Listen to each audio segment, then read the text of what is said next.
ناظرین، جو لوگ یہ سمجھتے ہیں کہ کائنات کا کوئی پیدا کرنے والا نہیں ہے اور یہ سب کچھ جو کائنات میں ہے وہ خود بخود پیدا ہو گیا ہے، تو دراصل یہ ان کی کم عقلی کا قصور ہے، جبکہ حقیقت اس سے الگ ہے۔ وہ مخلوقات کی پیدائش میں اور ایک مخلوق سے دوسری مخلوق کے درمیان رشتے کو نہیں سمجھ پاتے، یعنی صحراؤں، میدانوں، سبزہ زاروں، سمندروں، دریاؤں، پہاڑوں، ہموار اور ناہموار زمینوں میں پیدا ہونے والی مخلوقات، انسانوں، حیوانوں، پیڑ پودوں، کیڑے مکوڑوں، معدنیات، جڑی بوٹیوں، ہواؤں، بارشوں اور سورج کے طلوع و غروب ہونے اور چاند اور ستاروں کی حرکت کرنے میں جو اللہ نے حکمت پوشیدہ کی ہے، اگر اس کو یہ سب لوگ سمجھ لیں تو اللہ کا انکار کبھی نہ کریں۔ ناظرین، مخلوق کے درمیان یہ رشتے کیا ہیں؟ آئیے ایک سچے اور دلچسپ واقعے سے اسے سمجھتے ہیں۔ سن 1958 میں لندن کے ایک قصبہ میں رہنے والوں نے محسوس کیا کہ اس موسم میں ہر سال نیلے رنگ کی تتلیاں نظر آیا کرتی تھیں، جو اس دفعہ نظر نہیں آئیں۔ قصبے والوں نے اس کی اطلاع حکومت کو دی۔ حکومت نے ماہرین ماحولیات سے کہا، جنہوں نے اس قصبے کا دورہ کرنے کے بعد رپورٹ پیش کی اور بتایا کہ گھاس کے میدانوں میں رہنے والے خرگوش کسی بیماری کی وجہ سے بڑی تعداد میں مر گئے ہیں، اسی لیے نیلی تتلیاں اس سال پیدا نہیں ہیں۔ یہ بات کسی کو سمجھ میں نہ آ سکی کہ خرگوش کے مرنے سے تتلیوں کا کیا تعلق ہو سکتا ہے۔ ماہرین ماحولیات نے بتایا کہ نیلی تتلیاں گھاس کے پتوں پر انڈے دیا کرتی تھیں۔ گھاس کے نیچے رہنے والی چیونٹیاں تتلیوں کے انڈوں کو اٹھا کر نیچے لے جایا کرتی تھیں، جہاں ایک خاص درجہ حرارت برقرار رہتا تھا جو تتلیوں کے انڈوں سے لاروا بننے کے لیے ضروری تھا۔ اس سال یہ ہوا کہ جنگلی خرگوشوں میں ایک بیماری پھیل گئی اور وہ بڑی تعداد میں مر گئے۔ اصل میں یہ جنگلی خرگوش گھاس کو کھاتے رہتے تھے، جس کی وجہ سے گھاس لمبی نہیں ہو پاتی تھی۔ خرگوش مرے تو گھاس لمبی ہو گئی، گھاس لمبی ہوئی تو زمین کا درجہ حرارت گر گیا۔ چیونٹیاں جس درجہ حرارت میں رہنے کی عادی تھیں، اس درجہ حرارت میں کمی آ گئی۔ اس وجہ سے چیونٹیاں اس علاقے کو چھوڑ کر چلی گئیں۔ اس سال نیلی تتلیوں نے گھاس کے پتوں پر انڈے تو دیے، لیکن انہیں نیچے ایک خاص درجہ حرارت کے علاقے تک پہنچانے والی چیونٹیاں وہاں موجود نہیں تھیں۔ گھاس کے پتوں پر درجہ حرارت زیادہ تھا، اس وجہ سے تتلیوں کے انڈوں سے بچے نہیں نکل سکے، اور اسی سبب سے اس سال نیلی تتلیاں قصبے میں نظر نہیں آئیں۔ آپ نے دیکھا جانداروں کی زندگیاں کس طرح دوسرے جانداروں سے جڑی ہوئی ہیں۔ یہ نظام خود بخود نہیں بن گیا، یہ جانداروں کا لائف سائیکل یہ خود بخود مرتب نہیں ہو گیا، بلکہ کوئی ذات ہے جس نے اسے ترتیب دیا ہے، اور وہی ذات اللہ کی ذات ہے۔ ناظرین، اگر تھوڑا سا غور کیا جائے اور سوچا جائے تو پہلی دلیل اللہ تعالیٰ کے وجود پر یہ پوری کائنات ہے جو ہمارے ہر طرف پھیلی ہوئی ہے۔ ناظرین، پہلے دیکھیے کہ ہمیں کائنات کی خلقت کے حوالے سے کیا کچھ ملتا ہے۔ کائنات کی خلقت کے حوالے سے جو عقیدہ سائنسدانوں کا ہے اسے ہم بگ بینگ کے نام سے جانتے ہیں۔ سائنسدانوں کا کہنا ہے کہ کائنات پہلے ایک چھوٹے ڈاٹ کی صورت میں شروع ہوئی، پھر ایک دھماکہ ہوا اور کائنات وجود میں آ گئی جو سٹل بڑھتی ہی جا رہی ہے۔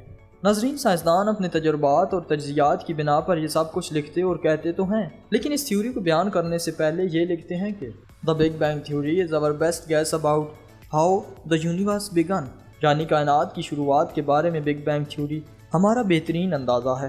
ناظرین، بگ بینگ تھیوری میں ایک اور بات کا ذکر کیا جاتا ہے کہ کائنات پہلے ایک پوائنٹ یعنی نقطہ کی صورت میں تھی۔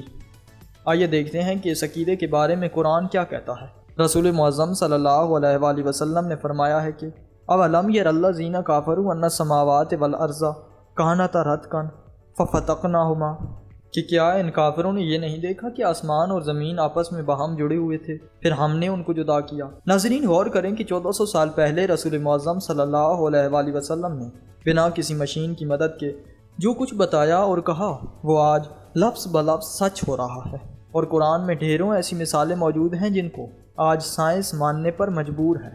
ثم استوى إلى السماء وهي دخان، یعنی پھر اللہ نے آسمانوں کو موزوں کیا اور وہ اس وقت دھوئیں کی صورت میں تھے۔ ناظرین، دھوئیں سے مراد مادے کی وہ ابتدائی حالت ہے جس میں وہ کائنات کی تخلیق سے پہلے ایک بے شکل منتشر اجزاء کی طرح کائنات میں پھیلا ہوا تھا۔ سائنسدان بھی اس بات کے قائل ہیں کہ وہ نیبیولا مادہ جس سے کائنات بنی ہے وہ دھوئیں کی شکل میں منتشر تھا، جیسا کہ ناسا کی رپورٹ میں ہے کہ A nebula is a giant cloud of dust and gas in space، یعنی ایک نیبیولا خلا میں دھول اور گیس کا بڑا بادل ہے۔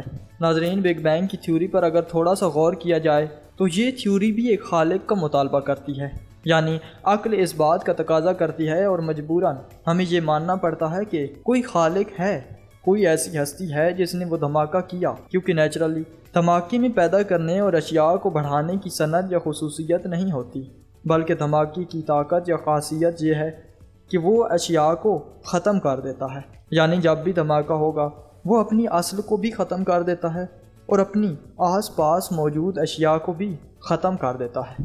اب ہونا تو یہ چاہیے تھا کہ دھماکے سے وہ ایک چھوٹا پوائنٹ جس میں دھماکہ ہوا تھا وہ بھی ختم ہو جانا چاہیے تھا، لیکن ایسا نہیں ہوا، بلکہ اس دھماکے سے اشیاء پیدا ہو گئیں، اور ان اشیاء کا پیدا ہونا اس بات کی دلیل ہے کہ کوئی ہستی ہے جس کے حکم سے وہ دھماکہ ہوا تھا۔ اسی کے حکم کی وجہ سے دھماکے میں یہ خاصیت پیدا ہوئی کہ جس سے اشیاء پیدا ہو گئیں، اور دوسری بات یہ ہے کہ کوئی ہستی ہے جس نے آسمانوں اور زمین کو ایک پوائنٹ کی صورت میں جوڑ کے رکھا ہوا تھا، یا یوں کہیں کہ اس پوائنٹ کو بنانے والی بھی تو کوئی ذات ہوگی، اور جس ذات نے وہ پوائنٹ بنایا وہی ذات اللہ کی ذات ہے۔ اسی لیے رسول معظم صلی اللہ علیہ وآلہ وسلم نے ارشاد فرمایا ہے کہ الحمدللہ الذی خلق السماوات والارض وجعل الظلمات والنور، یعنی ہر قسم کی ستائش اور حمد تو اللہ کے لیے ہے جس نے آسمانوں کو اور زمین کو پیدا کیا اور ان میں اندھیرے، تاریکیاں اور نور پھیلا دیا۔ ناظرین، انشاءاللہ آگے آنے والی ویڈیوز میں ہم ظلمات اور اندھیروں اور نور وغیرہ پر بھی بات کریں گے، لیکن ابھی کائنات میں موجود اجزاء پر غور کریں اور غور کریں کہ کائنات کے اجزاء کس طرح ترتیب دیے گئے ہیں۔ اگر ہم ان سب اجزاء کو الگ الگ سمجھنے کی کوشش کریں تو ہمیں معلوم ہوگا کہ اس کائنات اور کائنات کے اس نظام کو بنانے والا کوئی ہے۔ آئیے اسے بھی مختصراً سمجھ لیتے ہیں۔ ناظرین، ایک تحقیق کے مطابق کائنات مادے، توانائی اور خلا پر مشتمل ہے۔ ہمارے ارد گرد موجود مادہ مختلف عناصر یعنی ایلیمنٹس یا ان کے کیمیائی مرکبات پر مشتمل ہوتا ہے۔ عنصر یعنی ایلیمنٹ مادے کا بنیادی ذرہ ہوتا ہے جس کی ساخت کو کسی کیمیائی ترکیب سے تبدیل نہیں کیا جا سکتا، مثلاً ہائیڈروجن، آکسیجن، کاربن، فولاد، سونا، یورینیم، یہ سب ایلیمنٹس ہیں۔ 118 معلوم عناصر میں سے 98 قدرتی طور پر کائنات میں پائے جاتے ہیں۔ کائنات میں 10 سب سے عام عناصر ہیں، مثلاً ہائیڈروجن۔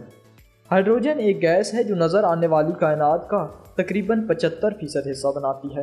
ہائیڈروجن ستاروں کا بنیادی جزو ہے۔ ناظرین، ستاروں میں ایک اور گیس پائی جاتی ہے جس کو ہیلیم کہا جاتا ہے۔ جب ہائیڈروجن ختم ہو جاتی ہے تو ہیلیم کاربن میں مل جاتی ہے۔ نظر آنے والی کائنات کا تقریباً 23% حصہ ہیلیم کا ہے۔ آکسیجن کائنات میں تیسری سب سے زیادہ اور وافر مقدار میں پائی جانے والی گیس ہے۔ یہ نظر آنے والی کائنات کا تقریباً 1% حصہ ہے۔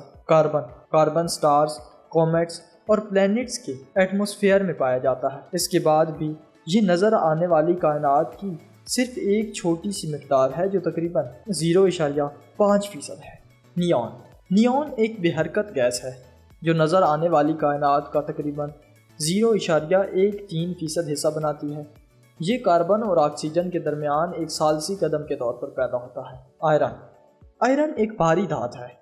یہ کائنات میں ایک اہم کردار ادا کرتی ہے۔ یہ نظر آنے والی کائنات کا صرف 0.11% حصہ بناتی ہے۔ نائٹروجن گیس کچھ قسم کے ستاروں سے فیوژن سائیکل کے دوران بنتی ہے۔ یہ فیوژن سائیکل کیا ہے؟ انشاءاللہ اگلی آنے والی ویڈیوز میں ہم یہ بھی بتائیں گے۔ سلیکون نظر آنے والی کائنات کا صرف 0.07% حصہ بناتا ہے اور یہ ایک میٹالائٹ ہے۔ میگنیشیم ایک دھات ہے جو صرف 0.059% کے طور پر موجود ہے۔ یہ کچھ انتہائی بڑے ستاروں کے فیوژن کے عمل کے دوران پیدا ہوتا ہے۔ سلفر نظر آنے والی کائنات کے صرف 0.05% حصہ پر ہے۔ ناظرین، یہ ٹوٹل 10 عناصر تھے جو بہت مشہور ہیں۔ مختلف عناصر یعنی ایلیمنٹس ایٹم پر مشتمل ہوتے ہیں، جبکہ تمام اشیاء ایک یا ایک سے زیادہ عناصر کے ایٹموں پر مشتمل ہوتی ہے، مثلاً ہوا، پانی، انسان، کاغذ، قلم، لکڑی، پتھر، سب کئی مختلف عناصر کے ایٹموں سے بنے ہوتے ہیں۔ مثلاً ہوا، نائٹروجن، آکسیجن اور ہائیڈروجن وغیرہ کے ایٹموں کی کیمیائی آمیزش سے تخلیق پاتی ہے۔ اسی طرح ہر چیز میں مختلف عناصر کے ایٹم ہوتے ہیں۔ ناظرین، یہ ساری باتیں آپ سے شیئر کرنے کا مقصد یہ تھا کہ تاکہ آپ کو اس کائنات کے نظام کا ایک بہت ہی چھوٹا سا حصہ دکھایا جا سکے۔ اگر کائنات کی وسعت پر جو اب تک تحقیق میں آ چکی ہے اس پر نظر کی جائے تو آپ کو معلوم ہوگا کہ ہماری زمین پورے عالم کے مقابلے میں بہت چھوٹی ہے۔ انشاءاللہ اگلی کسی نئی ویڈیو میں ہم اس پر بھی بات کریں گے۔ ناظرین، کچھ دیر کے لیے یہ سوچیں کہ اتنی بڑی کائنات جس میں چھوٹی چھوٹی چیزیں اتنا اہم کردار ادا کر رہی ہیں، تو کیا یہ سوچا جا سکتا ہے کہ وہ بغیر کسی خالق کے وجود میں آ گئیں اور اتنی بڑی کائنات کا نظام بغیر کسی ہستی کے چلانے کے چل رہا ہے؟ ایسا سوچنا حماقت کے سوا کچھ نہیں۔ حقیقت تو یہ ہے کہ یہ کائنات جس ہستی کے حکم سے وجود میں آئی اور جس ہستی کے انتظام سے کائنات کا نظام جاری ہے، وہ ہستی اللہ ہی ہے۔